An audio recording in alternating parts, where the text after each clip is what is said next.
Kishore Namit acting స్కూల్లో certificate తీసుకుని Satyanand acting స్కూల్లో శిక్షణ పొంది సర్టిఫికెట్ పెట్టుకుని నిర్మాణ సంస్థలు ఆఫీసుల చుట్టూ 1-2 రోజులు కాదు ఏకంగా 2 ఏళ్లు తిరిగిన శర్వానంద్ హైదరాబాద్లో మొత్తం ఎన్ని సినిమా ఆఫీసులు ఉన్నాయి, పోనీ ఎన్ని థియేటర్లు ఉన్నాయి, సినిమాలో ఒక్క అవకాశం రావాలంటే ఎన్ని రోజులు ఎదురు చూడాలి, మనం లెక్క వేయక్కర్లేదు.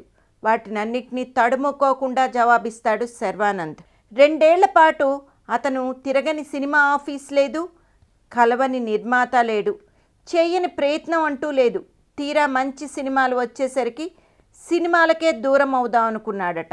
హీరో ఫ్రెండు, హీరో తమ్ముడు, సెకండ్ హీరో, ఇప్పుడున్న యాక్టర్స్లో హీరో నుంచి ఇన్ని మలుపులు తిరిగి చివరికి హీరో అయ్యింది నేనే అంటారు శర్వానంద్ నవ్వుతూ. సినిమా అంటేనే అంత. ఏ సినిమా హిట్ అవుతుందో, ఎవరు సూపర్ స్టార్ అవుతారో ఎవరూ చెప్పలేరు. అంతెందుకు, నేను ఈ స్థాయికి వస్తానని నేను ఎప్పుడూ అనుకోలేదు. మీకు విషయం చెప్పనా, 5వ తారీఖు నా మొదటి సినిమా. హీరోగా చేసింది ఆ సినిమాలోనే మొదటగా. ఆడింది 5 రోజులు. ఎంతో కాలం తర్వాత ఒక్క అవకాశం వచ్చి అది ఫెయిల్ అయితే ఎలా ఉంటుందో మీరే ఊహించుకోండి. అఫ్కోర్స్ దానికి ముందర తగిలిన ఎదురు దెబ్బలతో పోలిస్తే ఇది పెద్ద విషయం కాదు. సో దానిని మర్చిపోయి మళ్ళీ ఆఫర్స్ కోసం ట్రై చేయడం వల్లే ఈరోజు నన్ను మీరు గుర్తించారు. పెద్ద హీరోలు సినిమాలు చూసేవాళ్ళు ఎక్కువ, వాళ్లతో నటించడం వల్ల నన్ను చూసి గుర్తుపట్టేవాళ్ళు పెరిగారు. దాంతో మంచి చిత్రాలు వెతుక్కుంటూ వచ్చాయి. హీరోగా నా రీఎంట్రీకి పునాదులు వేసింది ఆ పాత్రలే. సంక్రాంతి తర్వాత వెన్నెల సినిమాలో హీరోగా అవకాశం వచ్చింది. సైకో పాత్ర.